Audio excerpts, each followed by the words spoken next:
The concept of war has various aspects that go beyond the mere clash of violent forces and the power struggles that arise from it. To truly succeed in a war, it takes more than just strength. One also needs the skill and intelligence to assess the enemy's capabilities accurately. This can make all the difference between winning and losing. After all, if you can identify the enemy's stronghold and destroy it, you've not only shifted the balance of power in your favor, but you've also ensured that the opponents are operating at a suboptimal rate. The ability to determine all the assets your opponent possesses and to either destroy them or claim that power for yourself might be one of the most effective ways that an army can secure victory. And this is true even within the world of Bleach. In this video, I want to analyze and discuss what could have been the greatest potential military loss for the Shinigami if it wasn't for Ichigo's timely intervention. In this video, I'll be delving deep into the battle between Ichigo and Kenpachi versus the Bambies.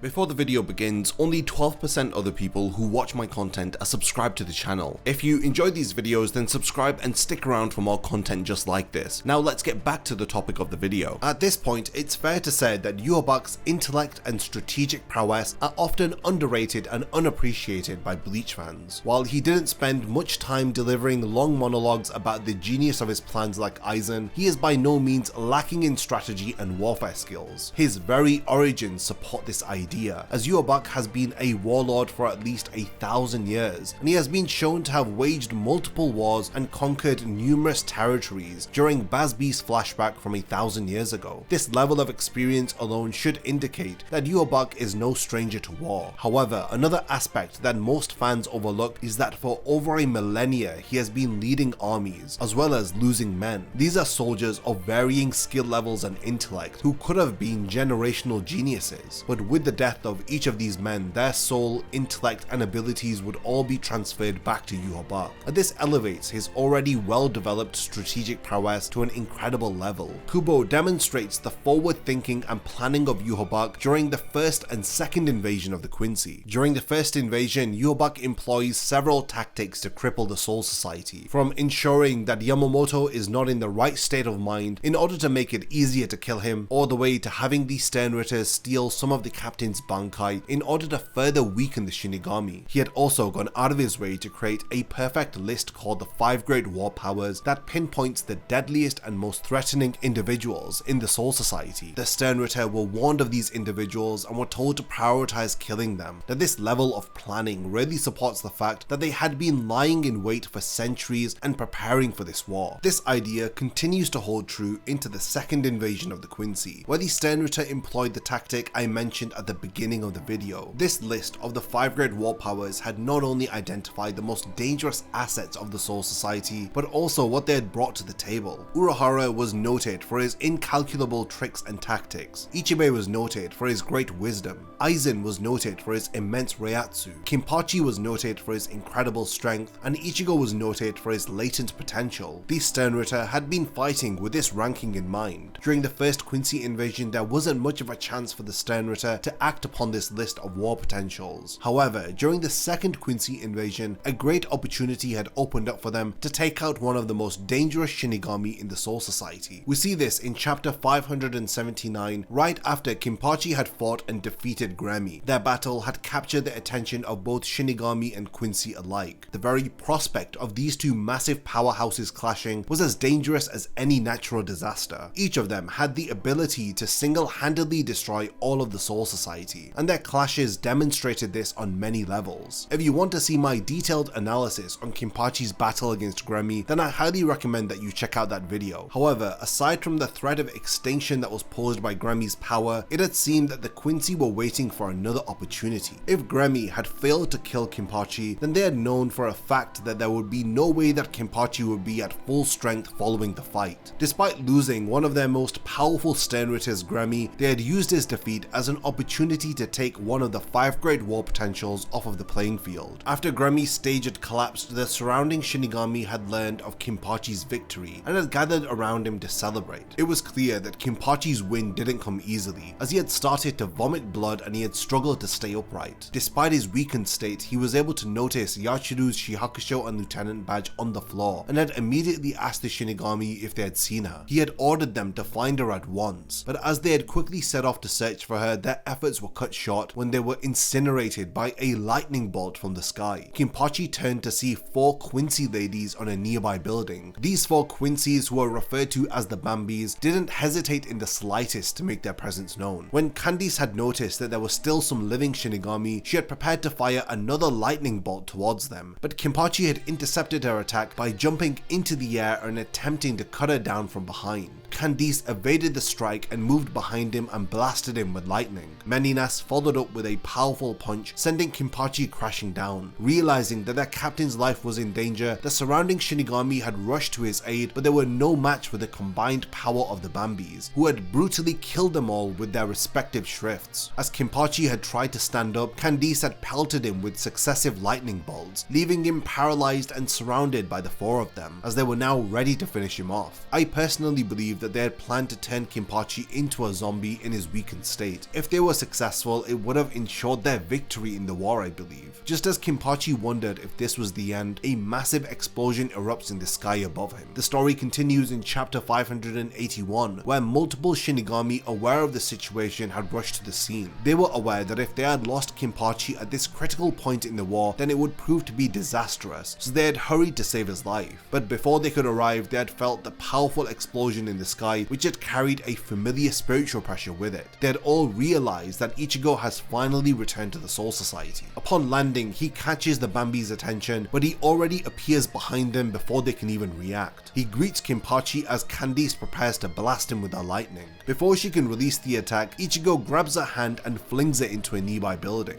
This was Ichigo's first and perhaps only fight after gaining his true powers, excluding the final battle against Yhwach. I feel like Kubo was teasing us here with the power-ups that Ichigo had acquired. Via Ichigo's battle against the Bambies, I feel like Kubo was hinting at so much more to Ichigo's powers that we were unfortunately unable to see in the manga. However, this battle is still one of my favorite encounters in the 1000-Year Blood War arc, with Ichigo effortlessly taking on his opponents. It was refreshing to see Ichigo in action like this after so long. The remaining 3 Bambies tried to attack Ichigo, but he had effortlessly evaded their attacks and had planted their bodies into separate buildings. It was very impressive considering many of the sternritters were high-ranking Espada tier enemies. The 3 Bambies emerged from the rubble, with Liltotto acknowledging that they should expect such power from an enemy like Ichigo Kurosaki. After all, he was at the top of the 5 great war powers. This revealed that Yhwach had considered Ichigo the most dangerous asset of the Soul Society, primarily due to his latent potential, and this idea is further supported by what we know about the Soul King from the Can't For Your Own World light novels, which proves Yhwach's deep insight into placing Ichigo at the top of the list. While Liltotto explained Ichigo's unique abilities, Candice bursts out of the rubble, furious about her messed up hair. She then takes out her holy bow and fires her Galvano Blast, a 5 gigajoule bolt of electricity that could easily vaporize a person upon contact. The attack hits Ichigo, resulting in a massive flash, but he emerges from the dust unharmed, only really having lost his stylish robes that he receives from the Soul King's palace. While I was quite sad to see the robes go, Ichigo's new Shinigami attire still looks amazing however. All 4 of the Bambies realize the threat that Ichigo had posed, and they fire multiple arrows towards him with their holy bows. The substitute Shinigami calmly counters with his own attacks. Now what I love about Ichigo in this fight was his calm demeanor. He wasn't arrogant or mocking like before, and he had fought with absolute confidence and conviction, and it's evident that this confidence was born from the struggles that he had experienced. Kubo had skillfully conveyed this through Ichigo's fighting style, as the fight continues in chapter 583 with the Bambi still unable to gain the upper hand against Ichigo. Candice's frustration peaks and she enters her holy form, but even after transforming and battling Ichigo, it doesn't really change anything. Her new attack, the Galvano Javelin, was effortlessly countered by Ichigo's smaller Getsuga Tencho, which is a new version of the attack attack that we haven't seen before. Candice's fury reaches its boiling point as she unleashes her strongest attack, electrocution. A massive bolt of electricity hurtles towards Ichigo, who just calmly watches the attack approach him. Before it hits, he uses his new technique called the Getsuga Jujisho in order to dispel the attack and severely wound Candice. This marks the end of the fight and their attempt to take out one of the Soul Society's greatest assets. The battle was then interrupted by the appearance of Bambies and the other sternritter who had arrived to kill Ichigo, but that's a story for another video. Overall, I believe that Yhwach and the sternritter's strategic prowess is very underrated amongst the fandom, and I wanted to take the opportunity to demonstrate in this video their tactical prowess. I'm very excited to see this battle animated during the second court of the 1000-Year Blood War arc anime, and I do hope that the anime does expand on some of these moments and we get to see more of Ichigo in his dual-bladed true Shikai state. Now we've reached the point of the video where I hand over the discussion to all of you. What did you think about Ichigo and Kenpachi's battle against the Bambies? Do you think that there's an opportunity for this fight to be expanded upon within the anime? I can't wait to read all of your thoughts, so definitely continue the discussion in the comments. And lastly, thank you for making it to the end of this video, and I can't wait to see you in my next Bleach Explained video.